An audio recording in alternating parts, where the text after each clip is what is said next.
Growing up, there was a narrative that I was too emotional, dramatic, and overly sensitive.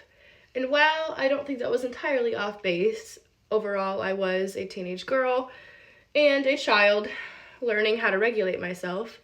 I also believe that some of that was because there was not an opportunity for me to ever be met the way that I needed to be met in that emotional space. I think that there is a growing issue with adolescents and in our communities and generations right now about how we show up and how we're able to connect with each other.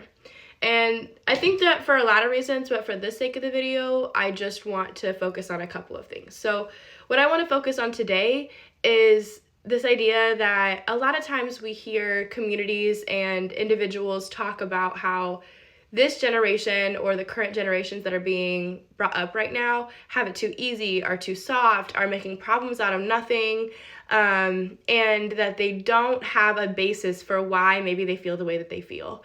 And a lot of times what gets brought into that conversation are controversial topics such as gentle parenting, such as millennials and Gen X cutting off parents, this opportunity to discuss responsibility in families, and then of course mental health as a whole, as a broad subject, specifically issues with mental health rising, diagnoses, suicide risk, depression, all of those kinds of things happening.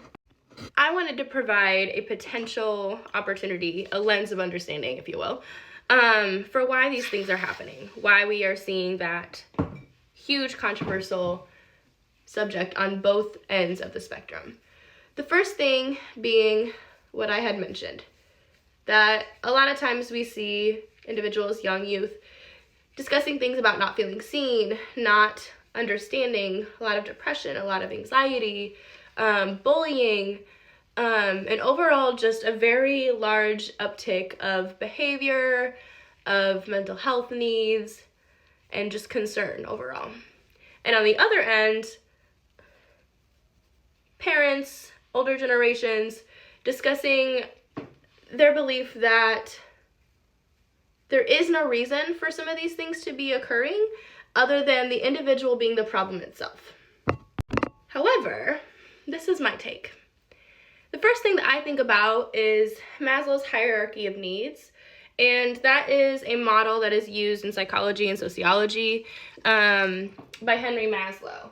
And he created this pyramid that essentially discusses the order of needs that an individual needs to be able to be successful and or to be able to reach full individuality, living the life that they want and that is meaningful and fulfilling to them. And that essentially looks like being able to meet these needs on a leveled basis. So that first level is physiological needs. Really, this is just basic needs. This is shelter, this is food, this is water, clothing, the very, very basics that we need in order to survive. The next one is safety needs. And these needs are essentially things that need to be put in place in order to maintain the physiological needs so that we can remain safe and we can remain having our basic needs met. And then the next one, it is about mid into the pyramid or a little lower, is love and belonging. So this is really where emotional connection kind of creeps in. And essentially it is the ability to feel connected, to have a community, to feel belonged, to feel seen, heard, and understood.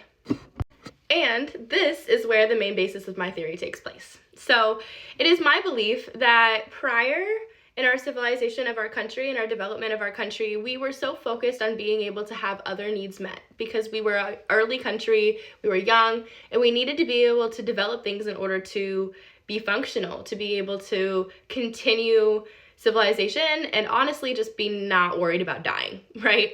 So we first were worried about being able to find housing and being able to have plentiful access to food and water. And then we were consumed and worried about being able to maintain those things. What kind of systems can we put into place? What kind of businesses can we start? What kind of legal matters maybe should our townships abide by in order to make sure that all of those things are available and accessible to everybody, right? And at this point, I think we kind of bridge into different levels of community access. So if our community is meeting itself at that level, we either have the option to go and advance to that next level, or to stagnate and stay between levels, or decline. And we see that in all kinds of communities.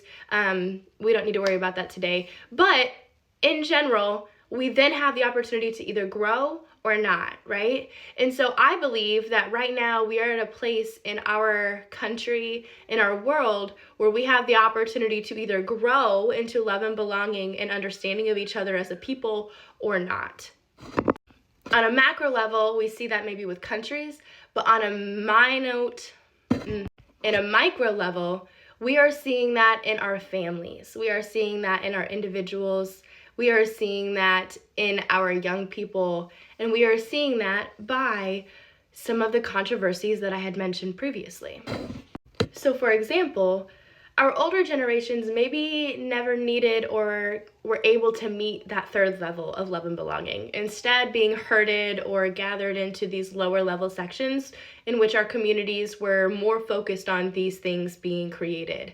And so instead, many of them potentially were never able to reach an understanding of emotional connection, a sense of belonging or community, and instead were able to reroute that into the way that I have emotional connection or community is to fulfill these things, but never were able to really experience that on an individual level, which unfortunately then means that our young people today are in a space where they're not able to be met by those individuals that they need to be met with.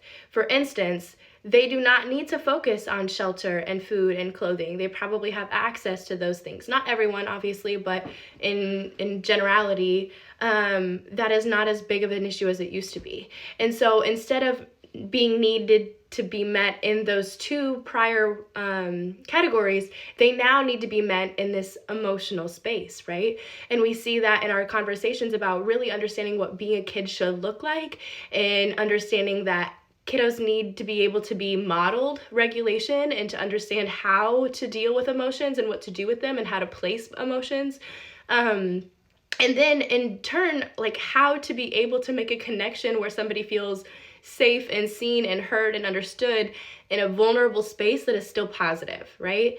And if their individuals prior, their parents, their grandparents are not able to see them there, that individual then is left in a space that is siloed. It is completely individualistic to them, and it is separated from everyone else. So they don't have access then to a sense of belonging, a community, and understanding, a sense of feeling seen, heard, and valued. And when we talk about mental health, one of the things that we know for sure is that a protective barrier against mental health issues is safe supports. It is having opportunity to speak to somebody and being able to be resilient in the face of what they're experiencing, because they have access to people being in support of them and being able to get through whatever they're going through with them, as opposed to that person being alone. And where the gap widens is the fact that if these individuals prior, these older generations, have never experienced this level of emotional connection, they don't necessarily have an opportunity to get to where these young people are. And so the gap continues to widen, and there is no way for them to meet. And then therefore that kiddo doesn't have an opportunity to, one, explain what's going on, and two, know what to do about it. And a lot of times it is a difficult experience to even verbalize if that kiddo does have words, because all they maybe are able to really explain to themselves is, yes, I have all of these things, but, right? I have food, shelter, access, I have family, I have friends, maybe, but I still feel a sense of loneliness, despair, hopelessness, because I don't have access to intimate relationships and I don't have access to meaningful connections. And lastly, when you don't have words, or you do, but they don't understand each other, it's a really lonely experience. And that individual isn't sure what to do about that, and therefore a huge trigger for a lot of the issues that we see today.